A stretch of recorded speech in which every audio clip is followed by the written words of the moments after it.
پھر پارٹیاں چھڑوانی پڑیں گی، پھر ایک سسٹم بنانا پڑے گا جو ہر وقت ان لوگوں پر نظر رکھ کر چلانا پڑے گا۔ کسی ٹائم کوئی ملک سے باہر چلا گیا، غائب ہو گیا، وہاں سے استعفیٰ بھیج دیا، کچھ ہو گیا، کیا ہوگا؟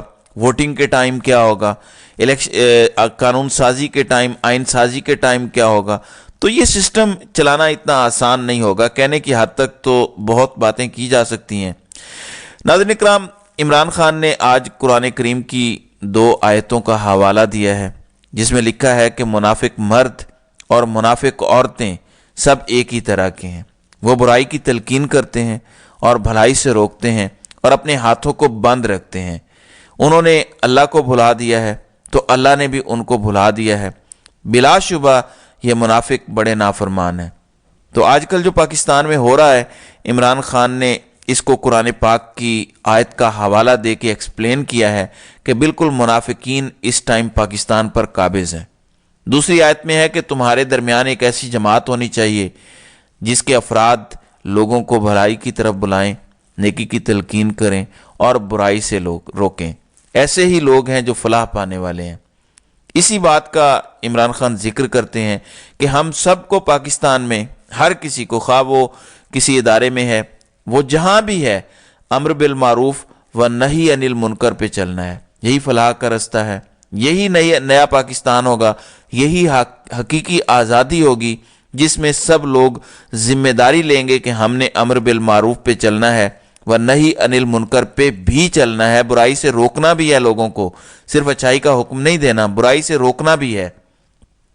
ناظرین اکرام، آج تحریک انصاف کے نگران چیئرمین بیرسٹر گوہر سے سوال کیا گیا کہ آپ کو کیا لگتا ہے، یہی کہ مطلب آزاد امیدوار جیت جائیں گے تو پھر کیا ہوگا؟ مطلب ان سے پارٹیاں تبدیل کروا لی جائیں گی، ان کو اپنی مرضی کی پارٹیوں میں ہانک کے لے جائیں گے کہ ٹھیک ہے اس حکومت کے ساتھ کھڑے ہو جاؤ، اس کے ساتھ کھڑے ہو جاؤ۔ انہوں نے آگے سے جواب دیا، جی 50-50 ہے، کچھ بھی ہو سکتا ہے، پاسیبلٹی ہے، ہم کوشش تو کریں گے، دعا تو یہی ہے لوگ ہمارے ساتھ رہیں، لیکن یہ پاسیبلٹی ہے۔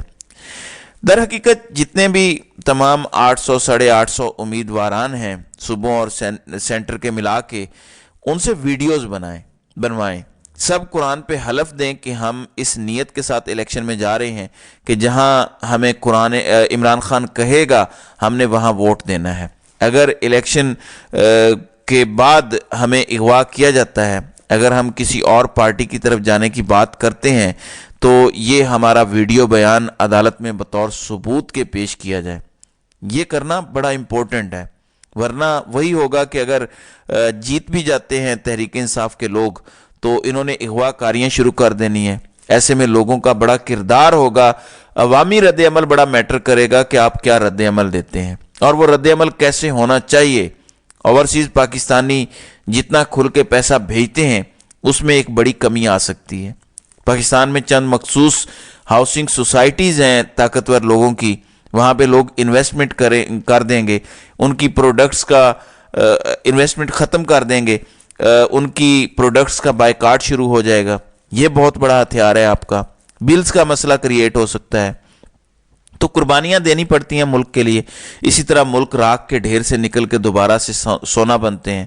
ان کو پاکستانی عوام کا فی الحال کوئی خوف نہیں ہے، انہیں صرف ووٹ کے دن کا خوف ہے کہ ووٹ نہ ڈال گئے، ورنہ ووٹ کا دن نہ ہو تو یہ نہیں ڈرتے کسی سے۔ ان کو یہ ہے کہ سب کچھ ان کے کنٹرول میں ہے، انہیں کسی کی پرواہ کرنے کی ضرورت نہیں ہے۔ آپ نے یہ ثابت کرنا ہے کہ انہیں پرواہ کرنے کی ضرورت ہے اور فائنل سے آپ کا ہوگا، تاکہ آپ کے جیتے ہوئے امیدواروں کو یہ بھیڑ بکریوں کی طرح ہانک نہ سکیں۔